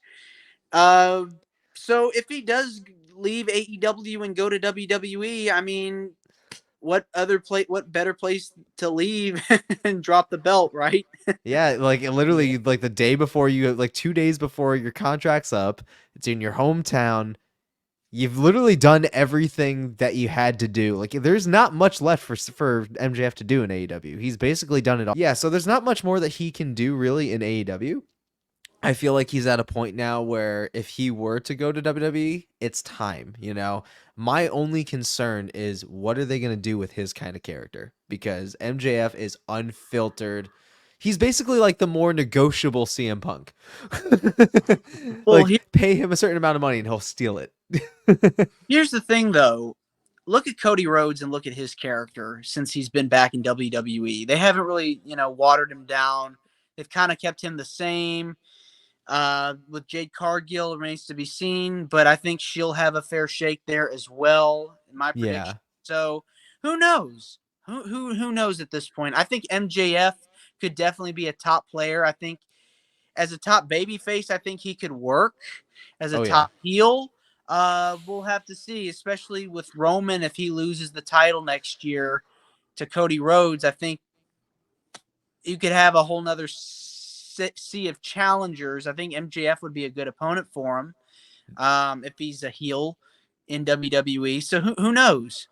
Could you imagine him popping up at Mania right after Cody freaking wins? Like that's his first match that back. Starts the next program. Yes, the next Cody year. wins, and all of a sudden, cue MJF's music. If they get the rights to it, yeah. They can. It's That's a WWE. YouTube song. MJF does have royalty rights for that. Imagine the pop. He leaves AEW in January, takes a few months off, comes back chiseled as ever to tease the next feud with Cody Rhodes, the new Universal Champion. That would be insane booking, bro. I would lose my shit. I would lose my shit. Wow. Okay. I planted the seed. Then, I think that's like the best thing. That's the best take you've ever given on this podcast. I think it is, and I'm took tingling. 80 episodes to do that. So My face is tingling. Round of applause. My face is tingling. So here's my thoughts on this. You definitely got me more excited now, MJF to WWE. Oh, man. But I'm going to be completely honest here. MJF is still very young. I feel like he is going to sign a 5-year deal with AEW because TK is going to give him a contract that, he's probably, hasn't given anybody. I think, like, even going back to WCW, they talk about how great Hulk Hogan's contract was, Scott Hall, Kevin Nash. I think MJF is going to be getting a lot of freaking money in this deal. And I think it's going to be money that he can't turn down. And I see, him running with AEW for another 5 years as the face of the company. And then I think after the 5 years, is up, then MJF, will go to WWE because that's everybody's dream at the end of the day is, to main event a WrestleMania or, hold the WWE championship. But what better way than to debut right after the main event of WrestleMania of night 2? What fucking way, dude. That would cause a lot of talk. That and is you like already a build him perfect as a world main scenario. event guy, putting him in there with Cody. God, well, hopefully Triple H pitches that to MJF because a lot of people think that if MJF goes to WWE, wait, before you say what you're gonna say, I'm gonna further the story. Hold on, before you further the story, I do want to say this, all right? Okay. When it comes to MJF, I do think that he is the type of talent where a lot of people talk about how, if he goes to WWE, he's going to be a mid-card guy or he's going to be a jobber. No. I think he is the type of generational talent that he can make anything work. The guy literally got double clothesline and a kangaroo kick over. I think that regardless, wherever he goes, he's a top guy. He's going to be a world champion. He's going to be the face. Furthering the story right fucking now. What if this whole thing gets switched? All right, Cody wins. Boom. Massive pop. He dethroned Roman. He finished the story. Da-da-da-da-da. Boom. MJF's music. Even more massive pop. Don't book MJF as a heel right off the bat. Have him be the babyface and have Cody turn heel for the first time in a long time because now he's pissed that he just got it back and the fans are instantly turning on him. That would further the story and allow also Cody to organically go heel. Or they could do exactly what they did in AEW when they first, started the promotion. MJF, is Cody's best friend. And, they can start it off that way. And then you can have MJF turn heel. Donnie, I'm sorry, but I have to disagree because if MJF shows up in WWE, he's way too hot to hate right off the bat. You can't. Like, he could do anything and nobody's booing him. Not hot as Cody, man. Oh, you don't say. Okay, all right. Go to the main event. A lot of people were upset that Roman retained. I was one of the people that thought Roman was going to lose. I thought he was too. I thought he was I gonna lose. genuinely thought he was, and when he didn't, dude, that was like the saddest and most somber ending to any live stream we've ever done because it was just silent and we were just pissed. Yeah. Yeah. But I think, with this World's End pay-per-view, this is a brilliant idea. Great marketing because obviously Long Island, New York, they are teasing the MJF, free agency, which is very smart. And honestly, I get to build a timeline. I'm going to say this. This reminds me a lot of Armageddon. Because Armageddon was always the last, pay-per-view in WWE. Yeah, December. And here's what I think is going to happen. Because right now in AEW, if you've been watching it, everybody is targeting MJF. And I think the main event of this pay-per-view, they're going to do some type of big, like, 6-man, scramble match. And MJF's going to have to face everybody at once. He's going to have to deal with Roderick Strong. He's going to have to deal with Wardlow, Samoa Joe, Jay White. And honestly, I think, that would be like the best scenario you could do for, World's End. Like, that's a perfect main event. You can add Kenny Omega in there. I already got the story chiseled out for after, so. Exactly. And it can go any direction because the fans, they know MJF's contract's up. You have all of these guys like Wardlow who, people have really wanted him to be a world champion. Samoa Joe could take that next step. Kenny Omega had a dominant run. Jay White's, doing really good work. So, like, you can go in so many directions with this and make it work. But the only thing that scares me about MJF leaving is, not finishing the story with Adam Cole. That's a lesser thing, though. So, I mean, like, at this point, he doesn't need to. Dude is just, he's good either way. Yeah, but like, if he stays, needs that finished story, man. They've invested a lot of time into it. And how many other stories have they invested into that they just dropped? So, I mean, the booking doesn't even make sense half the time. So, who knows? Who knows? Yeah, you're not wrong at all. But before we get, back into, more of the We Are Wrestling podcast, Stanley, where can, the We Are Wrestling Maniacs catch you on? Yes, so we're on Facebook. You can type in Wrestling with Heart with Stanley Karr. You can find us on Facebook. You can find us on X at WWHWSK, Wrestling with Heart with Stanley Karr. We're on Instagram at Wrestling with Heart. We're on Threads at Wrestling with Heart. And we're on YouTube at Wrestling with Heart with Stanley Karr. You can find us on there. Find us on all those platforms. Our content's on there. Look for us on all, if not most, if not all podcast platforms. We're on all those. Perfect. It's been a Love pleasure, having man. you on here. Yeah. Got to, talk about Wrestling with Heart. And, we even got to, talk some wrestling as well. And we appreciate having you on here. This is one of the most fun episodes we've done in a long time, I gotta say, for sure. Oh, man, I'm just happy to be a part of it. And thanks to you guys. You guys put on a heck of a podcast each week. I enjoy listening to it. Thank you, man. I appreciate that. And, hey, we appreciate that. November 25th, we're going to be at WrestleCade in Winston-Salem, North Carolina. So come see us there. We've got a booth. A lot of town are going to be there. Devon Dudley's going to be there. Abdullah the Butcher, Alicia Fox, Brian Danielson, Teddy Long. I believe Kane's going to be there as well. A lot of people, a lot of wrestlers are going to be there. We're going to be there, so come say hello. Yeah, that's right, guys. Come say what's up to Stanley, man. We appreciate having you on the podcast. But up next, Ben and I, we are going to be doing the Getting Put Over segment where, we put a wrestler over, talk about their career, and, of course, the main event topic. We'll be right back with more We Are Wrestling Podcast, episode 80.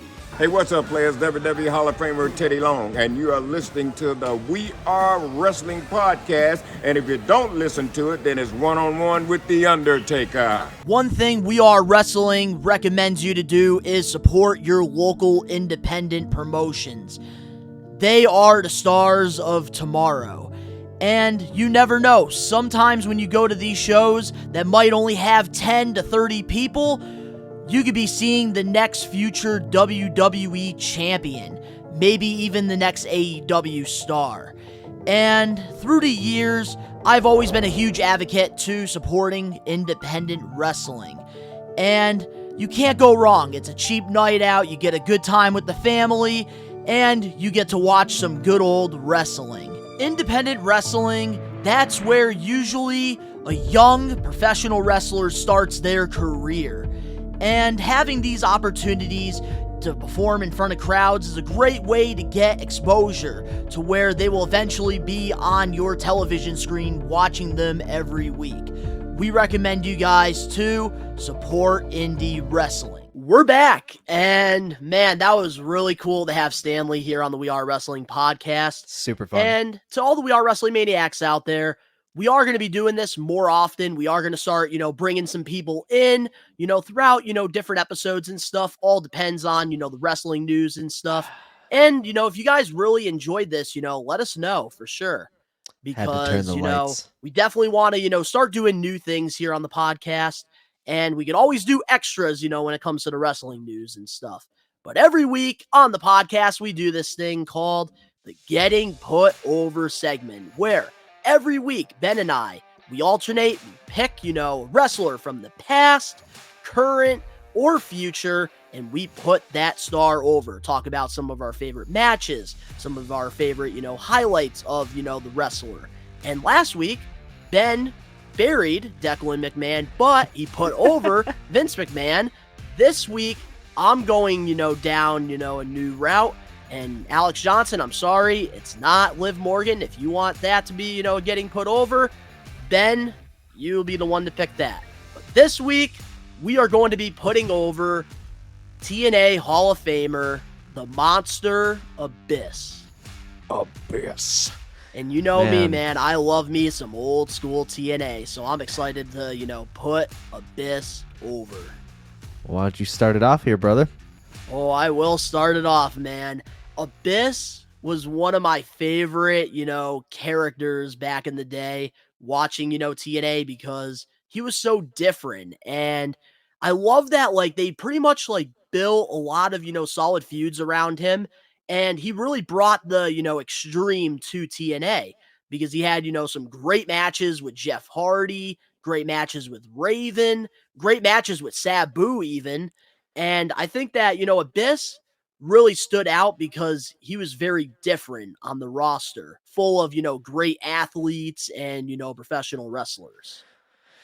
In a lot of ways, I think I always resonated with Abyss because he was definitely like a hulked out Mankind, and he was willing to go to the same lengths as Mankind, for in terms of the fans, for entertainment, for the passion of the business. And he's also a very well-known producer of the shows. Like he worked in WWE for a little bit, Unmasked. Still does? Yeah, he still does, and it just... Abyss is one of those people that his legacy is just going to live on through, the halls and the ages of wrestling forever, man. He has had some incredible moments. And with, the segment getting put over, we talk about some of our favorite highlights, some of our favorite moments with the person we're putting over. I got to say, one of my favorite matches, and you reminded me of it when you said the last name, Sabu. Fucking at Turning Point 2005, the barbed wire massacre match. That's one of my. That's my favorite. On the ropes, man. I remember that is my favorite match between Abyss and honestly Sabu. Period. That was one of the most brutal fucking matches I've ever seen, and both really fucking put on a hell of a show. Dude, that was such a great match, and I love Sabu's, short run in TNA, because when they had him, appear, it always was something entertaining, and I think shit was about to go down. Working with somebody like Abyss, who loves the violence, loves the extreme. Mm-hmm. I really enjoyed, his work with Sabu, but my favorite matches with Abyss have got to be with Jeff Hardy, man. I'm talking Final, Resolution 2005 against all, odds in 2005. And they're really, I love the Destination X match the most. Now, correct me if I'm Jeff wrong. Hardy, man, did the swanton off the roof onto Abyss. Now, correct me if I'm wrong. This was right before Jeff returned to WWE back in the Halloween season of 06, right? So this was early right 2005. Before. Okay, then, so he was, and then Jeff Hardy, I believe, was in a Monsters Balls match at Bound for Glory. That was October 2005. Then they weren't really booking him that much in TNA. And then he returned to WWE. Went to WWE. Gotcha. Okay. But that's the thing about Abyss that I really liked too, was the Monster Ball match. It was basically a fatal 4-way death match. And they would, do this every year. I believe, TNA, they're still doing this to this day. But the Abyss ones, nothing beat an Abyss Monster Balls match. Yeah, Abyss, dude, especially for his size, even like the early days towards, the latter end of his in-ring career, the dude can just move, man. And anybody, and like I said, he's like a hulked out Mankind that can move. So it's just like, could you imagine the intimidation it must be standing in a ring with him and working a match of any capacity? It could be like a clean match. I would be particularly terrified of anything Extreme Rules match. Like, it must be absolutely daunting. And I would love to hear some stories from, some of the rivals and the opponents that he's had, throughout his career, and see what they thought of working with Abyss, because I know that like off camera, he's one of like the most genuine, down to earth, like nicest dudes that there is. Yeah. And he always, he never went into business for himself. He always wanted to put his opponents over in any situation.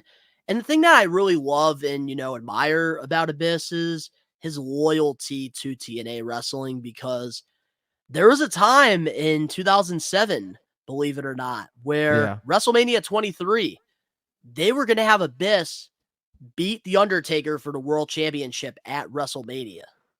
What the fuck? Dude, WWE wanted Abyss versus Undertaker at WrestleMania, and Abyss was loyal to TNA. And he actually, turned down the offer from WWE and, stayed in TNA. What ifs, man? The biggest what ifs. But now, let's talk about some of the rivalries he's had. Because I feel like when it came to like TNA, television, obviously like we had our main event, feuds and stuff. Yeah. And Abyss, always was in solid, mid-card storylines throughout his time in TNA. So like, what are, some of the feuds that you enjoyed, throughout his run, with TNA? With how sporadic I watched TNA, especially like, with living in a Catholic household, especially a Thursday night, it was really, really hard to catch a lot of like the shows as they were going on. I would usually be able to catch them Saturday if I was able to, having one TV in the house realistically. And it was hard to catch. But one that I really luckily and was very fortunate to really see kind of unfold was his rivalry with AJ Styles back in 2005.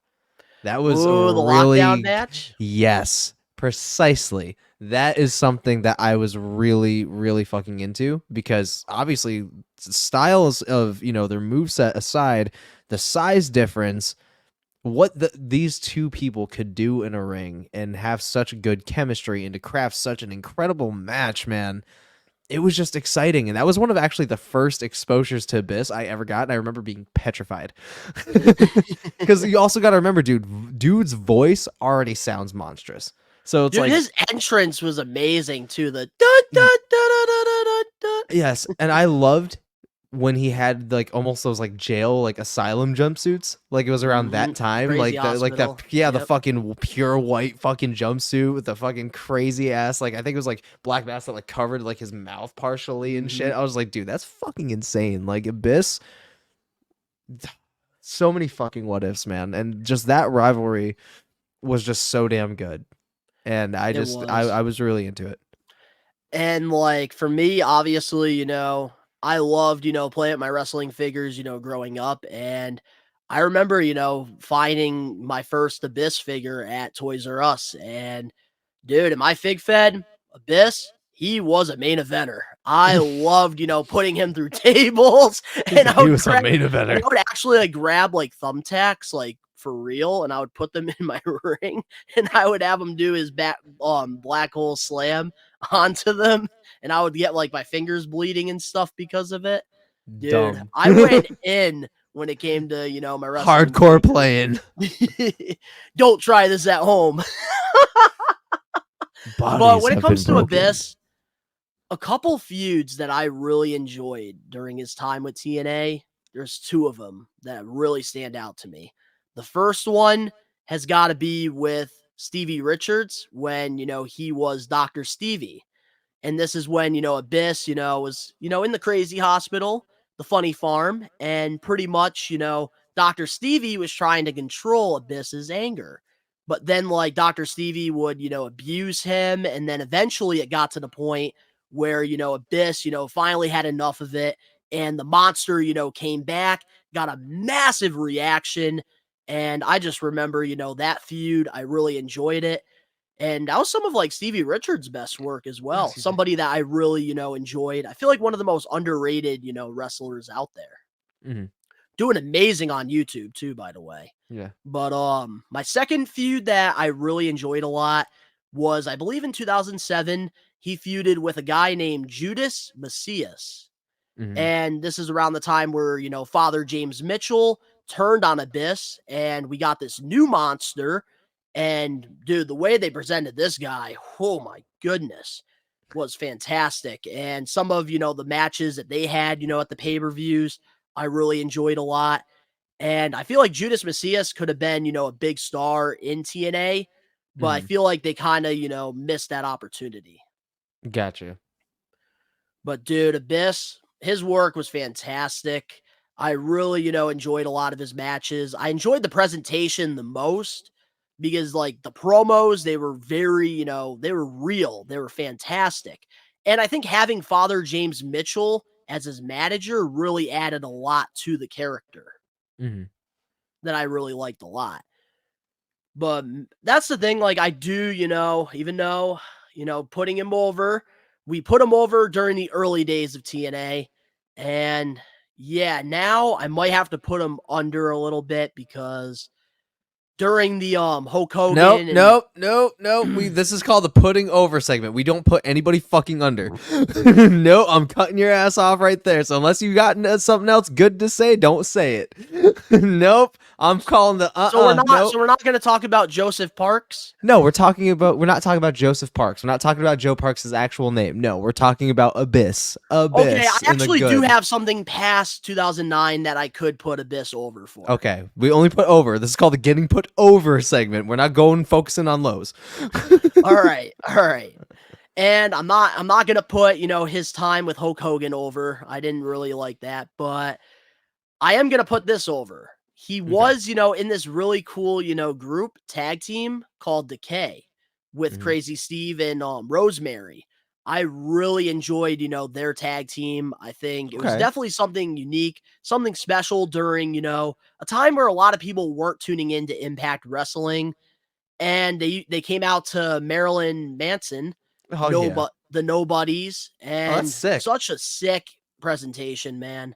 Definitely something I highly recommend you check because you would definitely put him over.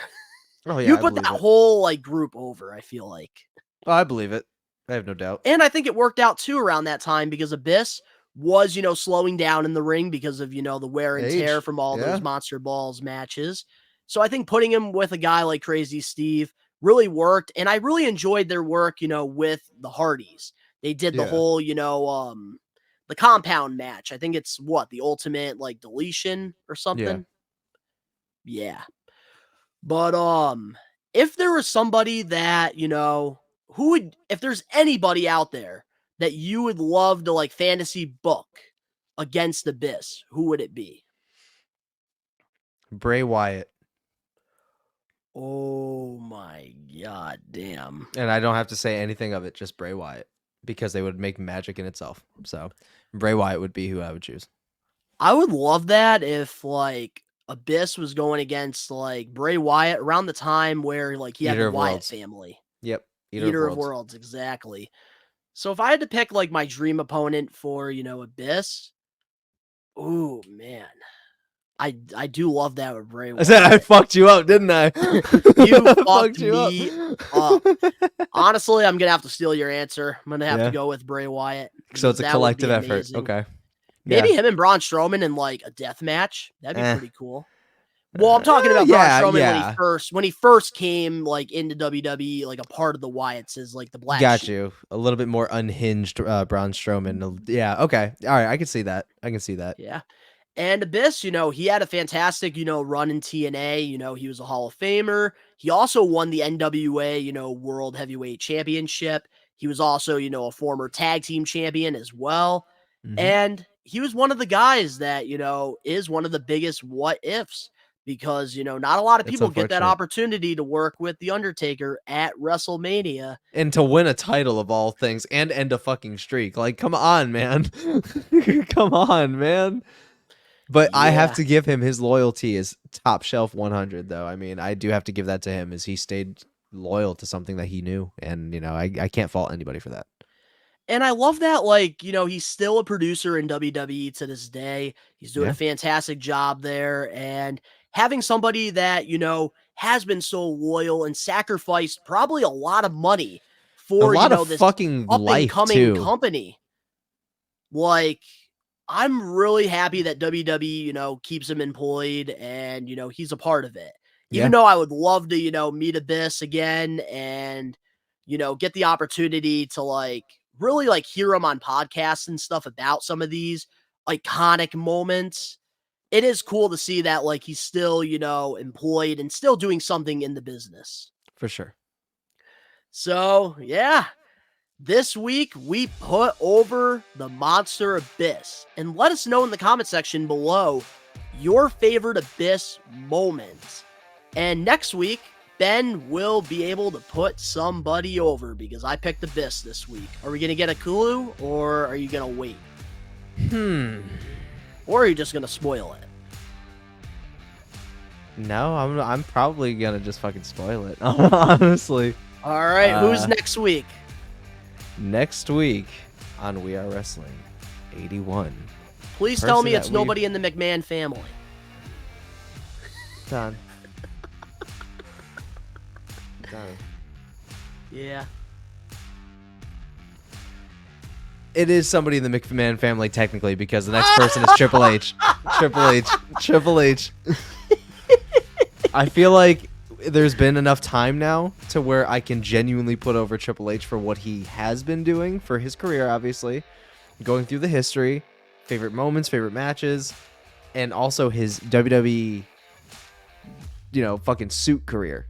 Seeing what the hell he's doing now and what he's done, his corporate career, So I think there's been enough time now that he's been over where I can put him over for a lot of select things. So Honestly, Triple I'm going H. to say this. I really like that a lot. Triple H. And I got to say this. I really like how, we're alternating this every week, the getting put over. And, you're putting over, big, talent. And then I'm always picking the underrated guys. I kind of like what we got going on here. Yeah. So, guys, next week, the Getting Put Over segment, we're going to be putting over Triple H. Game. So stay tuned for that. Time to play the game.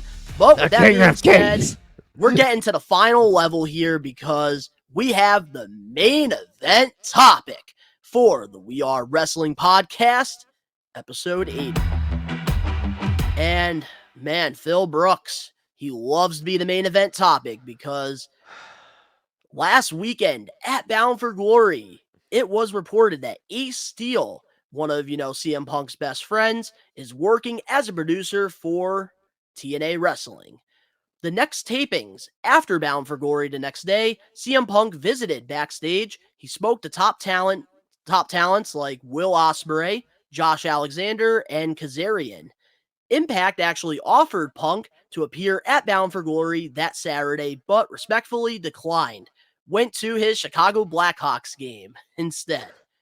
Do you think it's a real possibility CM Punk joins TNA now? I think at this point, CM Punk would probably join NWA. He needs to find somewhere. Speaking of NWA, What? Billy Corgan actually, during an interview with some type of podcast, Yeah. he actually gave his pitch to CM Punk. Oh. Pretty much said, if you want to have fun, I can't give you the money you want, but if you want to have fun, you can come over to NWA. You'll have a great time. Hey. Hey, he took his shot, though. Gotta give him credit. Exactly. But no, obviously it's a possibility. I mean, it's fucking CM Punk, but obviously he declined to appear because there's other things afoot, and I'm one of those believers. So I can see where, there's definitely some flirtatious idea of it. I can definitely understand where One would think so because his best friend is now, a producer in the company. He did a small stint back in the day with them. And if anybody could get them a TV deal, get them some exposure, it's CM Punk. However, by declining to appear, one, it could have been legal because, obviously it's still not enough time since he's been let go from AEW. Two, we're getting CM Punk teases all over WWE television. Let's face it. I'm gonna address that elephant in the room right now. We've been getting teases constantly. Yeah, and he I love straight how, up like, said all the- 2 and- months. and That what could be a doesn't work. help- Yo, what doesn't help either is like all these wrestlers that keep like doing these teases, like they keep responding to all the criticism, and they're like, "No, I say that regularly." Yeah, yeah, exactly. And then like even the GTS the other fucking night, I'm like, okay, come on, come on, like, all right, how big's the glizzy? Like, let's like 100%, dude. Like, I just want to know. I genuinely believe that the whole him not going to WWE is a work. So, is it a possibility for Impact? Of course. I feel like that's the only place that will realistically, other than NWA, will respectfully take him in. But I don't think CM Punk wants to wrestle in front of nobody right now, especially with the no TV deal at the moment. So I'm gonna, yeah, that's where I'm gonna end it. Yeah, He needs to rebuild his image somewhere. and that's the thing too. Like you also have to consider as well, because Impact, is owned right now by Anthem Sports, and Yep. they do have some money to play around with, but not CM Punk money. So CM Punk, if he It's wanted not to, CM Punk money. if CM Punk wanted to join, AEW, God. like he would have to take that SpongeBob and Squidward pay cut at the Krusty He Krab. said they don't have CM Punk money. Why don't we go out and get CM Punk? Do you have CM Punk money? That's why like I do shit. think like realistically WWE is the real possibility here. And I'm Oh, not even trying to God. bury TNA saying that. Like they're doing incredible with this rebuild, but I don't know if CM Punk is going to transition. I think the only way realistically he would transition is if the rumors are true and WWE has, zero interest in bringing him back, because he would need to go somewhere that, he can fix his reputation. That's what I'm And the only saying. place I can think of is Impact, because it does make sense that, this could be a real possibility, because Ace Steel, his best friend, he also, left AEW with him, and now he's working with Impact. Plus, CM Punk does have, relationships with some of the guys and the girls backstage in TNA. All I can say, man, we'll know for sure November 25th. That's all I'm We gonna will say. know for sure. Either November 25th or the 27th because of Raw. So, Or we find out the very first pay-per-view, Hard to Kill, for mhm. TNA. So between it's November and definitely gonna be January, we'll something know. that we're gonna have to, really keep our eyes on, because a lot of things can happen. And it's funny because CM Punk, in interviews right now, he's pretty much saying He's playing coy. like he's pretty much playing stupid with it. Yeah. He says, "Oh, they want me to come back. Right now, I'm just currently sitting at home, taking care of Larry because he tore his dog ACL, and I'm just, chilling right now, Nice. waiting for the phone call." But honestly, like, definitely excited to see, where, this goes with CM Punk. I think that, it's going to be interesting. I definitely do see him in WWE at some point, because we know he's not going to let TK, be Oh, like fuck having that no. over his head. He's not The gonna have the last last match laugh. he ever had was at All In at Wembley Stadium. No way in hell his last match will be under TK. It's gonna be under WWE because the only thing he hasn't done on his huge ass bucket list is main event WrestleMania. And if there's a time that he can main event WrestleMania, it's now, because there's not one night, there's 2 nights. Yeah, bitch. Absolutely. But is there anything else before we close off this week's episode? My guy, that's the end of the show. I think so. It's a wrap. But to all the We Are Wrestling Maniacs out there worldwide, let us know in the comment section below your thoughts on all the topics that we covered this week. We highly recommend you guys go listen to the Wrestling with Hearts with Stanley. What he's doing on there is incredible, shedding light on the positive side, of professional wrestling. And if there's any time, we can, acknowledge, some positivity, I think it's a good thing. And honestly, it was really cool to have, Stanley on here, got to It was talk fun. about, some wrestling with him. But if you guys, enjoyed this week's episode of the We Are Wrestling podcast, make sure to smash that like button now. If you're listening to the podcast, give us a 5-star review, not just any review, a best one review, and download the episode, of course. But if you haven't checked out the We Are Wrestling YouTube channel, recommend you guys to hit that subscribe button now. Turn on the post notifications. We have lots of awesome content coming to the channel because, of course, we got November and December. That's when the ads are rolling in, so we're going to be really stepping it up on, the We Are Wrestling YouTube channel. Bunch of extras coming out, and of course, additional, content as well over there. The link's down in the description below. You can go follow Ben and I over on our social medias and other YouTube pages, all that down below. I do toy reviews and toy hunts. Ben, he does music reactions and stuff. You can check us out over on our other channels. All the links down below. And of course, to all the We Are Wrestling Maniacs out there worldwide, we are taking over. Peace.